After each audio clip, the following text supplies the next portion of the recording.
โอ้นี่แหละ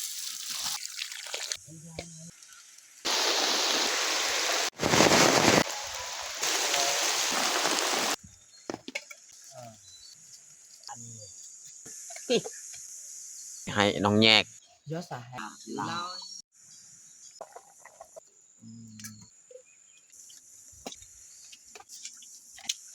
เราเป็นคนอย่าลืมกดไลค์กดแชร์และกดติดตามเด้อพี่น้องกล่าวทักทายสบายดีเบิดสู่ขู่สู่คนเนาะยินดีตอนรับเขาสู้ซองบาวยืงเนาะแล้วก็มื้อนี้ก็เป็นมื้อใหม่ที่เราไปนอนห้วยนอนปลานี่ก็ตื่นแต่เช้าๆเนาะเราสิเกี่ยมออกไปยามมองที่ใส่ไว้เมื่อวานนี่แหละเพราะว่าใส่มองครั้งนี้นี่เราจะเอาแกบฟังพันมานี่บ่เคยใส่เราลองไปยามไปรุ่นนำกันเนาะว่าสีมานหรือบอเนาะโอเคทุกคนติดตามเบิงติดตามชมกับพวกเฮาได้ยาวๆเลย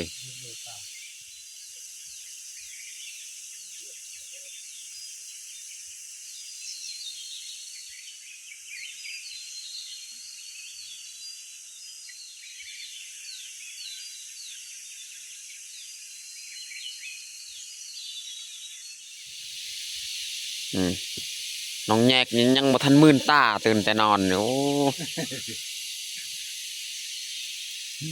มาสิ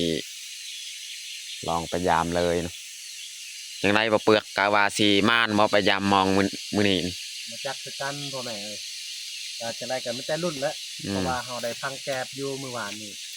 มีโอกาสลุ้นพี่น้องเนาะอีกอย่างก็มองก็ได้10 ดาวอยู่เอาไปพี่น้องไปยามไปเบิ่งนำกัน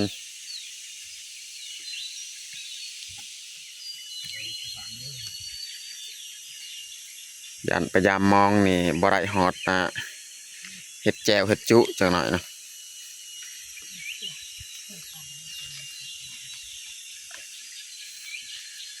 บรรยากาศแต่เช้าๆเลยพี่น้องยาก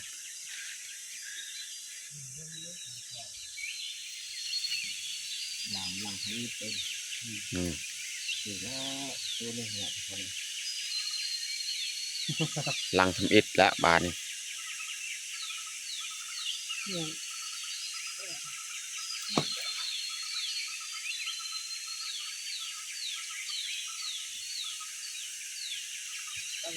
สบายปราบผมดาราตัวเดียวนี่โอ้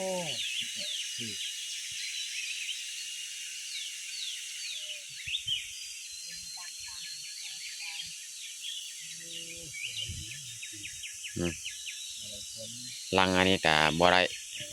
พอโตเลยก็มีก็จะถือได้ดึงขึ้นเลยดึงเลยดึงเลย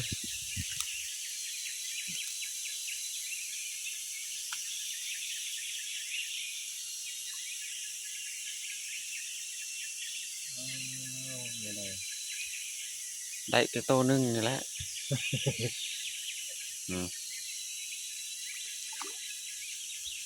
กินมาป่าไผ่ที่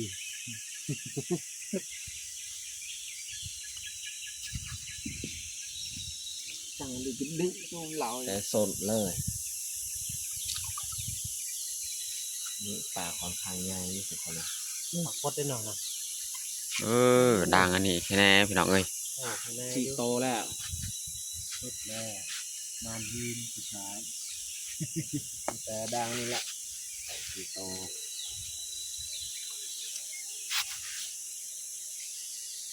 นี่มันโอนไล่เธอกระทืบตัวเต็มเลยมาเทียนแรง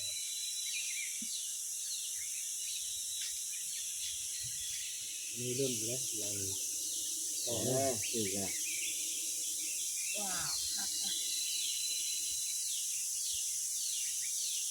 ลังละโตแล้วมันถึก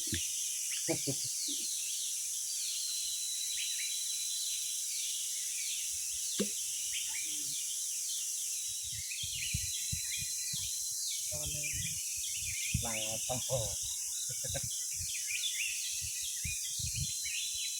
ว้าก็ตะกายอย่างตักคำจะตักกันใจดักมาเป็นลาว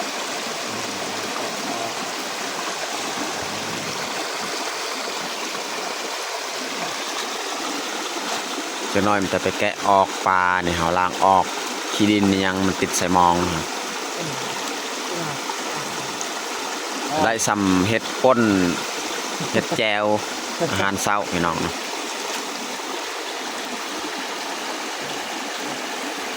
ยุบกับขายเป็นหลักเลยเป็นหลักเลย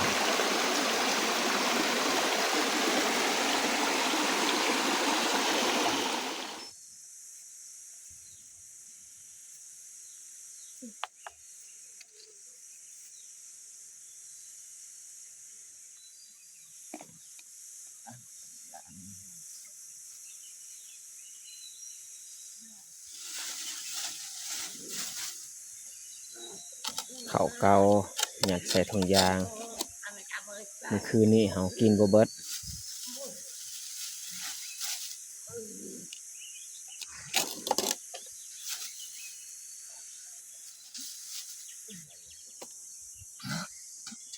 เอาเปลือกมาแล้ว จะได้อยู่ปะ 2 โต ได้2 โตเนาะ มองสีด่างได้2 โต โอ้ นี่แหละ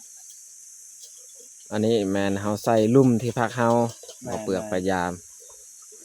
ได้แต่2 โต มองหาด่าง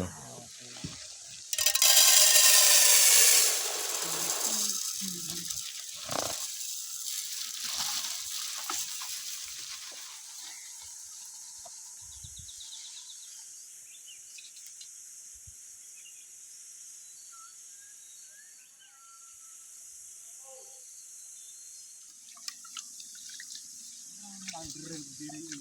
ด่าง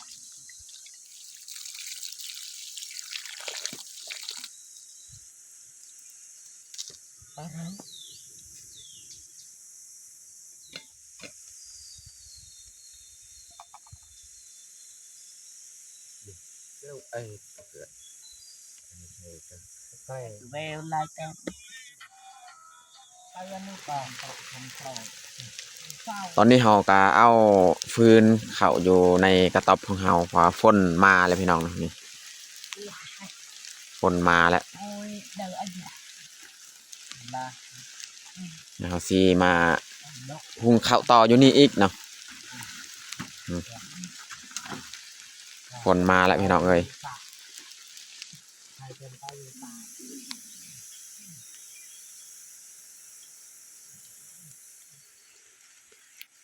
ฝนก็เริ่มทยอยกันมาแล้วพี่น้องเนาะฝนก็บ่เป็นหยังที่พักของเฮาก็นันนาดีอืม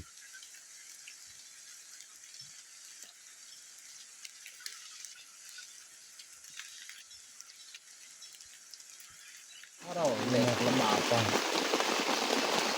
ยกมันจะเซ็ตเองมันโดนตา ถ่ายมันเป็นอะไร เกี่ยวขา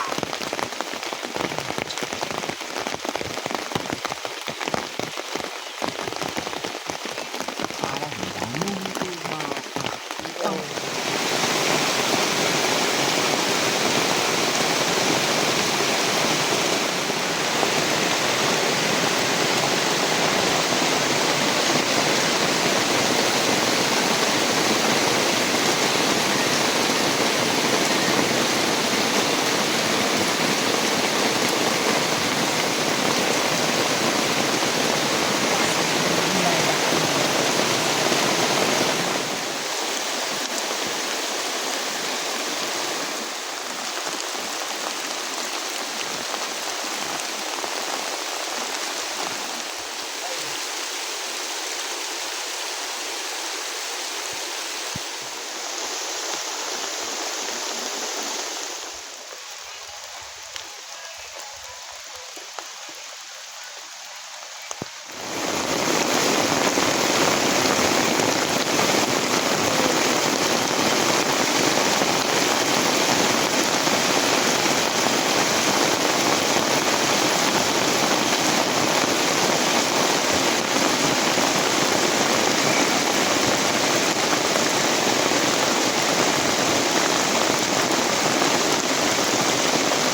ก็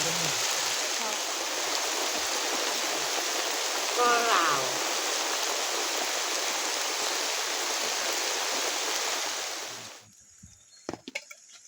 สุกเรียบร้อยพี่น้องเข่าของเฮา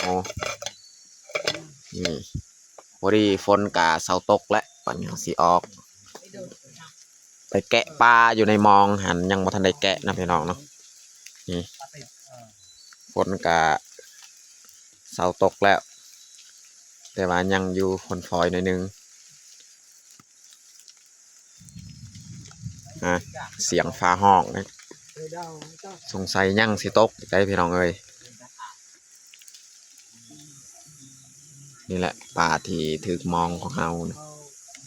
เฮาสิเอามาแกะออกเนาะประมาณ10 ปลายหัวโตนแหละ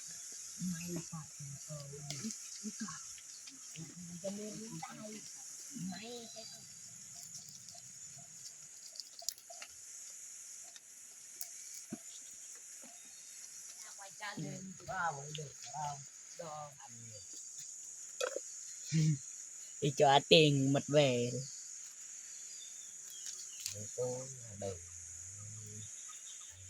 ทันคนละนี่ภาพเลยนะ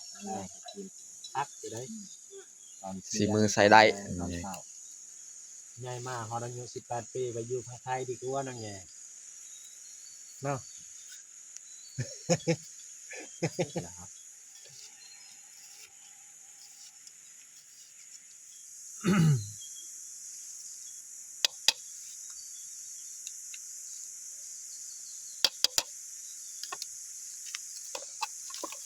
บักหน่อย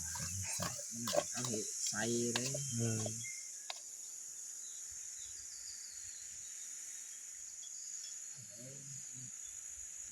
ถ้าใส่เกลือเป็นนัวเนาะแต่ละคาบนี่ให้น้องแยกกับบ่าวต้อมเห็ดอาหาร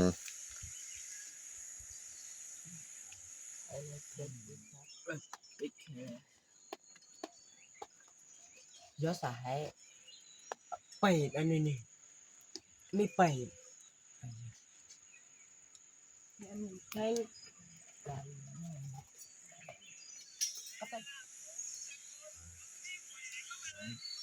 ไปไม่ได้มันไปเดี๋ยวรากโอ้สองหนึ่ง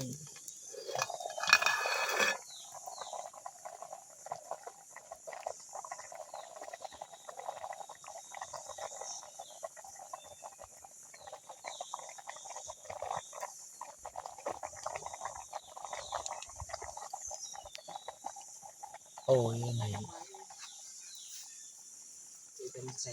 ใส่ผักกูดอีกเนาะ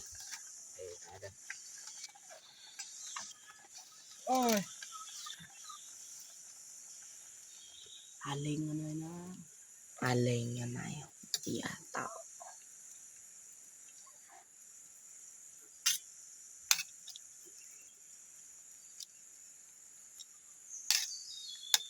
เจียว ตำกาดนะ ก็ยังกระ เอาให้มีปลาเหยานี่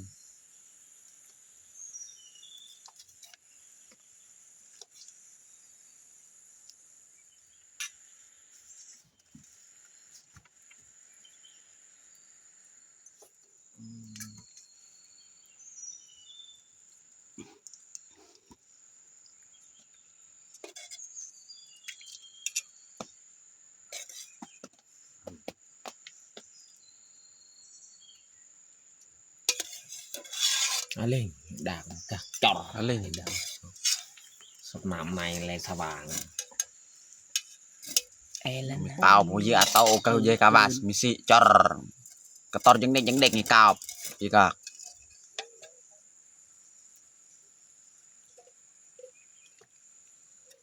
เบนยอมบ่บะ เรียบร้อยแต่งเผาของเฮาปิ้งปลาแล้วก็เปาะปลา ใช่เลยจะhọc gửi ข้าวเจ้าหุงสำหรับอาหารเสาร์ของเฮาก็ ว้าว บัดนี้แหละ ตอนนี้ก็พวกเขาก็ได้มานั่งรวมพาเรียบร้อยเนาะแล้วเขาสิลงมือกินข้าวเช้าเลยเนาะมาทุกคนมากินข้าวเช้าน้ำกัน มาพ่อแม่เอ้ยมากินเขาเช้า เสร็จบัดนี้คนเริ่มมาอีกแล้วพี่น้องเนาะ สงสัยวันนี้นี่ตกหมดมือเลยแมนทำตกหมดมือนี่บางทีนี่เขาบ่ได้นอน2 คืนในป่าแมนตักกินเลย กินข้าวนี่คาหม้อเลยพี่น้อง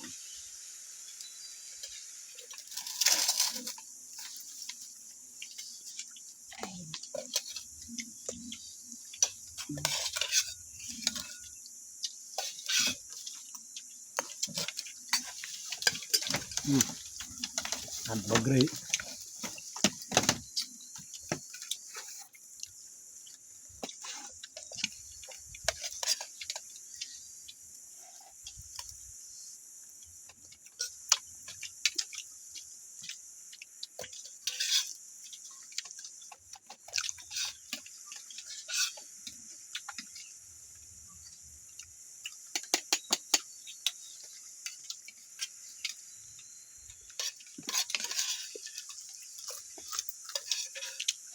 เราสูงเป็นกระหา หนาดัก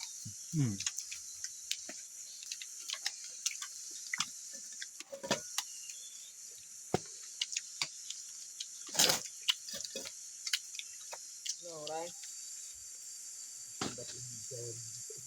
มันไม่ทายอย่างที่คือต้องวัด13นี่โอนเตาต้อง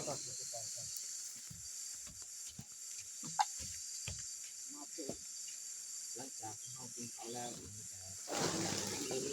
เตรียมพร้อมนอนตาย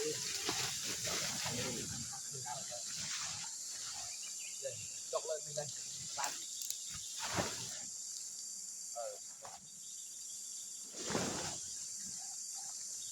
ได้น้ำเขาตัด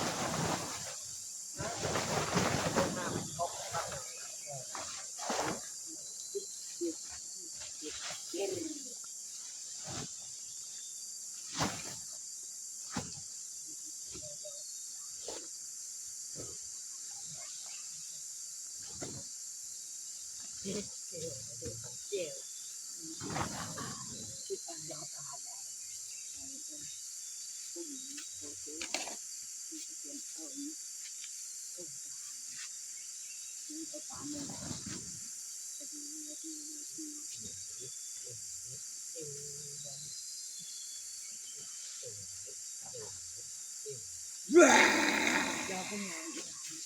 ปัดโอ้โหว่า